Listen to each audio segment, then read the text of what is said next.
Hello, YouTube. I'm back again.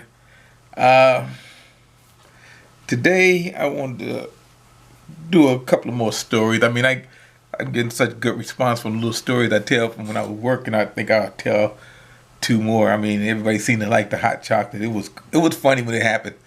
But let me tell you another little funny story. Does everybody remember when they were kids? You played tag and I got my goose. You know what I mean? Somebody chasing you, you run, you get the goose, and you have a good time. Let me tell you, we had this guy. He doesn't work for the post office. He never made it to retirement. He got fired. But he was a real nice guy. He was a real good friend of mine, but he had a drinking problem. And so one day, he was being late for work. See, because I was union steward at one point in my career, and I was also a supervisor at another point in my career. But this is when I was a union steward.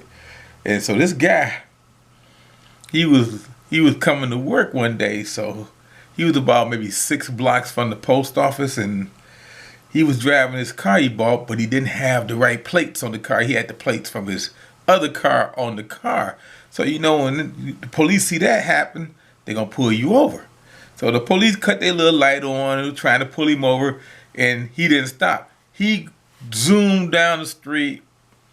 Police chasing him, a motorcycle policeman chasing him, a regular car chasing him, and they call for backup, and all these cars, it's like 5 cars, come screaming down the street chasing this guy down toward the post office. So he pulls in the parking lot of the post office, parks his car, and get out.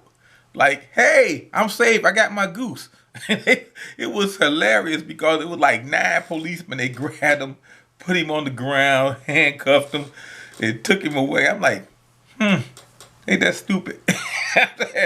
Why would you run from the police just because you got fictitious plates on the car? You just go ahead and get your ticket. The worst they're going to do is give you a ticket. They're not going to impound the car. They don't have that kind of time and place and space to do that anymore. But it was funny because we was all laughing because he get to the post office like he's safe at home. It's not going to be like that. And they took him away. Yeah, he got out a couple of days later, and yeah, they took it. They took him to court. He had to pay a fine, but that one really lost his job. But he was a real nice guy, so I think I went too much in detail on this, but I'm gonna leave it like that. Okay. Another one happened when I was a supervisor, and I was supervising. I was over here on a Station H, and I came in later. I was the closing guy. So what happened was the guys, when I get there, they tell me what happened. And what happened was we had a lady supervisor come in. I think she came in from Worcester to work because we were short on supervisors. And she came in Worcester to cover around there for about a week because when the post office, they can send you up to 50 miles from your house, where you live at, to work. When you're a supervisor, they can send you up to 50 miles. So anyway, because I had work in Akron. But anyway, they tell me that she gets a phone call. Some guy calls and says that could they have somebody come out here on 117th in St. Clair to open up the mailbox because he dropped his wallet in the mailbox while he was putting his letters in the mailbox.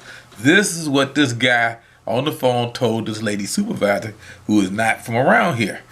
And she said, okay, sure. And she told the carrier, I'll be right back. So she gets the box key, the universal keys. We got universal keys that can open up any blue box, any mailbox. And she goes out there on 117th in St. Clair because she's opening up in the morning. It's like 5:30 in the morning, 5 o'clock. And she goes out there to this mailbox. She gets to this mailbox. She goes by herself, too. And this guy standing out there. So she pulls the car up. She's in the postal car, luckily. And she opens up the mailbox. And she reaches in. There's no wallet, but there's drugs. There's drugs in the mailbox. So the guy gets his drugs, takes her purse, and takes off. She went out there and got robbed, gave the guy the drugs, and took off. Come to find out that about 2 hours earlier, the police had a sweep. They were sweeping and collecting guys standing around them corners out there, and the guys threw their drugs in the mailbox because they know the police can't get in the mailbox, and they had to take the whole mailbox if they wanted. And they robbed her. And it was crazy. So I get there and they tell me the story, and I think, man, she lucky she didn't get killed. That was just crazy. Like I say, post office like any other place, you gotta be safe. You gotta be on your P's and Q's, and you gotta be aware of your surroundings. Well, right after that, she never came back to the station. That's for sure. And we were short a supervisor, so I ended up working 16 hours a day. But anyway, that's a whole nother story. All right, I hope you have fun with these little stories, and thank you very much.